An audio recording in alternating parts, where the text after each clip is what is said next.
আসসালামু আলাইকুম রহমতুল্লাহ। পেঁয়াজের ক্ষেত দিয়ে যাচ্ছি। এত পরিমাণ ঘাস হয়েছে, প্রচুর ঘাস। ঘাসের চোটে আমি নিরাইতে পারতেছি না, খুবই ঘাস হয়েছে। এই যে দেখাই, প্রচুর পরিমাণে ঘাস।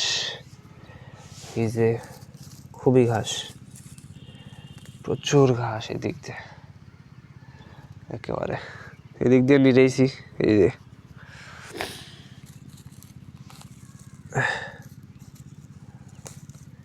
খুবই ঘাস হয়েছে।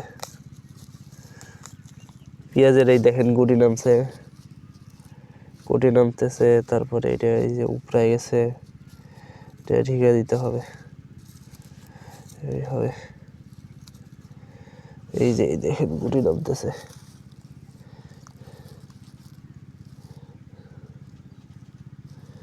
এই যে দেখা যায়, এই যে হচ্ছে পেঁয়াজের গুটি।